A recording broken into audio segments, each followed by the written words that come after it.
बिस्मिल्लाहिर्रहमानिर्रहीम। अस्सलामु अलैकुम दोस्तों, आज की इस वीडियो में हम आपको बताने वाले हैं कि मोहम्मद सल्लल्लाहु ताला अलैहि वसल्लम और हज़रत अबू ज़र गफ़ारी रदियल्लाहु ताला अन्हु की मुलाकात आखिर कैसे हुई और उस वक्त कुफ़ार मक्का ने हज़रत अबू ज़र गफ़ारी रदियल्लाहु ताला अन्हु के साथ आखिर क्या किया। ये पूरा वाक़या तफसील में बताने वाले हैं। अभी असर होने में कुछ देर बाकी थी। अरब ताजिरों का एक काफ़िला मुल्क शाम की तरफ रवा दवा था। ये ताजिर दिल ही दिल में डरे हुए थे क्योंकि मुल्क शाम को जाते अक्सर काफ़िले लुट जाते। रास्ते में वतान नामी बस्ती आबाद थी। इस बस्ती को आबाद करने वाले कबीले गुफ़ार के बासिंदे थे। कबीले गुफ़ार के बासिंदे तिजारती काफ़िलों की डाकुओं से हिफाजत करते और काफ़िले उसके बदले उन्हें मुआवजा अदा करते। जजब बिन जनादा का ताल्लुक भी उसी कबीले से था।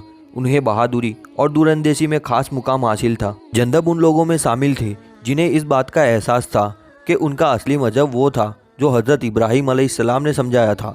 वो इस बात से भी वाकिफ़ थे कि हज़रत इब्राहीम अलैहिस्सलाम ने बुतों के बजाय एक अल्लाह की इबादत करने की तालीम दी थी। चुनाचे उन अरब ताजों के क़याम के दौरान जंदब बिन जनादा को मालूम हुआ कि मक्का मुअज़्ज़मा में एक ऐसे शख्स का चर्चा है जो अपने आप को नबी कहते हैं।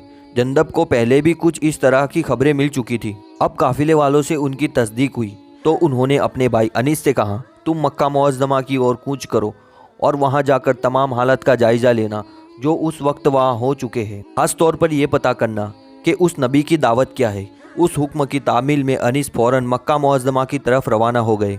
वहाँ पहुँचकर वो सबसे पहले अल्लाह के रसूल हज़रत मोहम्मद मुस्तफ़ा सल्लल्लाहु ताला अलैहि वसल्लम की खिदमत में हाजिर हुए। आपकी बातें सुनी और उन लोगों का रद्द अमल भी देखा। वहाँ से वापसी पर अपने भाई जंदब से कहने लगे, खुदा की कसम मैंने अपने आँखों से देखा है। वो तो लोगों को अच्छे अखलाक की दावत देते हैं। उनकी गुफ्तगू ऐसी तासीर रखती है कि सुनने वाला मुतासिर हुए बगैर रह नहीं सकता। जंदब दिलचस्पी से बोले, नए नबी के मुतालिक लोगों की क्या राय है? वहाँ के लोग उनके हक़ में नहीं है। उन्हें जादूगर, नजूमी और शायर कहते हैं, मगर उनका कलाम ऐसा है जो पहले कभी किसी शायर ने ना सुना और ना लिखा है। जंदब बेचैन होकर बोले, प्यारे भाई, तुम्हारे बयान करदा हालात से दिल को तसल्ली नहीं होती, उल्टा मेरी बेचैनी बढ़ गई। मैं खुद सूरत हाल मालूम करने मक्का मुअज़्ज़मा की तरफ रवाना होता हूँ। हाँ, आप ज़रूर जाइए, मगर मक्का वालों से मोहतात रहिए, क्योंकि मक्का वाले हर उस आदमी के जानी दुश्मन बन जाते हैं जो नए नबी में दिलचस्पी लेता हो। भाई ने उन्हें खबरदार करते हुए कहा। जंदब बिन जनादा ने पानी का मस्कीजा लिया और सामान सफ़र लिया और दूसरे ही दिन मक्का मुअज़्ज़मा की तरफ रवाना हो गए। मक्का के बाज़ार में जंदब बिन जनादा अपने सफ़र की थकान की वजह से आहिस्ता आहिस्ता चल रहे थे, मगर दिल ही दिल में कुरैश मक्का से खौफजदा थे। वो परेशान भी थे कि नए नबी के हालात कैसे मालूम होंगे, क्योंकि यहाँ किसी से उनकी जान पहचान नहीं थी। मक्का के बाज़ारों में घूमते रात के वक्त जंदब बिन जनादा की मुलाकात एक लड़के से हुई। ये नौजवान कोई और नहीं बल्कि हज़रत अली रदियल्लाहु ताला अन्हु थे। वो जनादा का चेहरा देखकर भाप चुके थे कि ये अजनबी है और किसी की तलाश में है। उन्होंने हिम्मत की और पूछा, आप मुझे मक्का में अजनबी मालूम होते हैं और शायद आपको अपनी मंजिल नहीं मिली? जंदब बोले, जी नहीं, मैं आज ही मगरिब से पहले पहुंचा हूं। हज़रत अली रदियल्लाहु ताला अन्हु ने रब की रिवायती मेहमान नवाजी का मुजाहरा करते हुए फरमाया, तो मेरे घर तशरीफ़ ले आए, रात मेरे यहाँ क़याम करें, सुबह होते ही अपनी मंजिल की तरफ चले जाइएगा। जंदब पहले तो हिचकिचाए, फिर उनकी दावत पर हज़रत अली रदियल्लाहु ताला अन्हु के घर चले गए। उनकी खूब खातिर तवाजु की गई। हज़रत अली रदियल्लाहु ताला अन्हु ने मक्का मुअज़्ज़मा आने का सबब दरियाफ्त करना चाहा। जंदब ने बताने से गुरेज किया।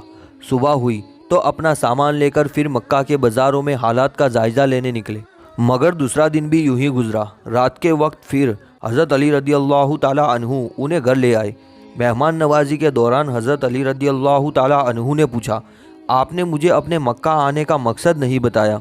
जंदब ने अपनी तजुर्बाकार आंखें अपने मेजबान नौजवान पर मरकूज़ की और बोले, अगर आप मेरे साथ वादा करें कि मुझे सही बात बताएंगे तो मैं आपको अपने दिल की बात कह देता हूँ। मैं आपसे वादा करता हूँ कि आपको सही बात बताऊँगा। मैं दूर दराज का सफ़र करके महज इसलिए आया हूँ कि उस शख्स से मिलूँ जिन्होंने नबूवत का दावा किया है और अपने कानों से वो कलाम सुनूं जिसको वो खुदा का ख़ास कलाम कहते हैं। हज़रत अली रदियल्लाहु ताला अन्हु ने जब उनकी बातें सुनी तो उनका चेहरा खुशी से चमक उठा और कहा, अल्लाह की कसम, आप सल्लल्लाहु ताला अलैहि वसल्लम सच्चे रसूल हैं और आप लोगों को एक खुदा की इबादत करने की दावत देते हैं। जंदब बेचैनी से बोले, तो आप फिर मुझे उनसे कब मिलवाएंगे? کل صبح کو آپ میرے پیچھے پیچھے چلنا، اگر میں راستے میں کسی مقام پر کوئی خطرہ محسوس کیا تو میں رک جاؤں گا، لیکن آپ آہستہ آہستہ چلتے رہیے۔ جب میں کسی کے گھر میں داخل ہو جاؤں تو آپ بھی بے دھڑک میرے پیچھے اندر آ جائیے گا۔ اگلی صبح طے شدہ بات کے مطابق وہ حضرت علی رضی اللہ تعالیٰ عنہ کے پیچھے پیچھے چلنے لگے۔ دیکھنے والوں کو شک نہیں ہوا کہ حضرت علی رضی اللہ تعالیٰ عنہ کسی کی رہنمائی کر رہے ہیں۔ بالآخر وہ رسول اللہ صلی اللہ تعالیٰ علیہ وسلم کی خدمت اقدس میں حاضر ہوئے۔ جناب حضرت محمد مصطفیٰ صلی اللہ تعالیٰ علیہ وسلم کو دیکھتے ہی بولے، السلام علیکم۔ آپ صلی اللہ تعالیٰ علیہ وسلم نے ارشاد فرمایا، وعلیکم السلام۔ جندب بن جنادہ کو سب سے پہلے یہ شرف حاصل ہوا کہ انہوں نے اس الفاظ میں رسول اللہ صلی اللہ تعالیٰ علیہ وسلم کو سلام کیا، اور سلام کرنے کا یہی انداز مسلمانوں میں رائج ہو گیا۔ نبی کریم صلی اللہ تعالیٰ علیہ وسلم نے ان کو اسلام کی دعوت دی اور اللہ کا کلام سنایا۔ انہوں نے فوراً اسلام قبول کر لیا، جن کو تاریخ میں ابو ذر غفاری رضی اللہ تعالیٰ عنہ کے نام سے جانا جاتا ہے۔ یہ وہی ابو ذر غفاری رضی اللہ تعالیٰ عنہ ہے جنہیں چوتھے یا پانچویں صحابی ہونے کا شرف حاصل ہوا ہے۔ انہوں نے فوراً اسلام قبول کر لیا، جن کو تاریخ میں حضرت ابو ذر غفاری رضی اللہ تعالیٰ عنہ کے نام سے جانا جاتا ہے۔ یہ وہی ابو ذر غفاری رضی اللہ تعالیٰ عنہ ہے جنہیں چوتھے یا پانچویں صحابی ہونے کا شرف حاصل ہے، جنہوں نے اسلام قبول کرنے میں پہل کی۔ حضرت ابو ذر غفاری رضی اللہ تعالیٰ عنہ اسلام قبول کرنے کے بعد رسول اللہ صلی اللہ تعالیٰ علیہ وسلم کی خدمت اقدس میں رہے۔ آپ نے ابو ذر غفاری رضی اللہ تعالیٰ عنہ کو اسلام کی بنیادی چیزیں اچھی طرح سے سمجھا دی اور محبت بھرے انداز میں تلقین فرمائی۔ ابھی یہاں اپنے مسلمان ہونے کا کسی کو مت بتائیے گا، مجھے اندیشہ ہے اگر کسی کو پتہ چلا آپ مسلمان ہو چکے ہیں تو قریش مکہ آپ کو نقصان پہنچائیں گے۔ ابو ذر غفاری رضی اللہ تعالیٰ عنہ یہ سنتے ہی بولے، اس پاک ذات کی قسم جس کے قبضے میں میری جان ہے، میرا جی چاہتا ہے ایک بار ضرور قریش کے روبرو ہو کر کلمہ حق بلند کروں۔ ایک دن قریش کے کافر مکہ کے بازار میں کھڑے باتیں کر رہے تھے۔ جناب ابو ذر غفاری رضی اللہ تعالیٰ عنہ خاموشی سے ان کے درمیان جا کر کھڑے ہو گئے اور آواز بلند کہا، اے خاندان قریش، میں سچے دل سے اقرار کرتا ہوں اللہ تعالیٰ کے سوا کوئی معبود نہیں اور محمد صلی اللہ تعالیٰ علیہ وسلم اللہ کے رسول ہے۔ ابھی ابو ذر غفاری رضی اللہ تعالیٰ عنہ کچھ کہنا چاہتے تھے کہ کفار یہ سنتے ہی بھڑک اٹھے اور آپ کو مارنا شروع کر دیا۔ قریب تھا کہ آپ کی موت واقف ہو جاتی۔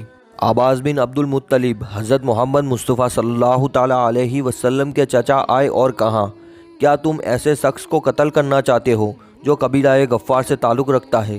جانتے ہو ان کی بستی تمہارے قافلوں کے درمیان ہے۔ کفار مکہ یہ سنتے ہی ان کے ہاتھ تھم گئے۔ انہیں اچھی طرح سے معلوم تھا اگر ان کے ہاتھوں بنی غفار کا ایک بھی آدمی مارا گیا تو ان کا کوئی بھی تجارتی قافلہ محفوظ طریقے سے سفر نہیں کر سکے گا، اور انہیں مجبوراً ابو ذر غفاری رضی اللہ تعالیٰ عنہ کو چھوڑنا پڑا۔ زخموں سے نڈل حضرت ابو ذر غفاری رضی اللہ تعالیٰ عنہ حضور اقدس صلی اللہ علیہ وسلم کی خدمت میں حاضر ہو گئے۔ آپ ان کی حالت دیکھ کر بہت رنجیدہ ہو گئے اور فرمایا، کیا میں نے تمہیں ابھی اسلام کا اعلان کرنے سے روکا نہیں تھا؟ اب آپ اپنی قوم میں جائیے اور انہیں اسلام کی دعوت دیں، شاید ان کی کایا پلٹ جائے۔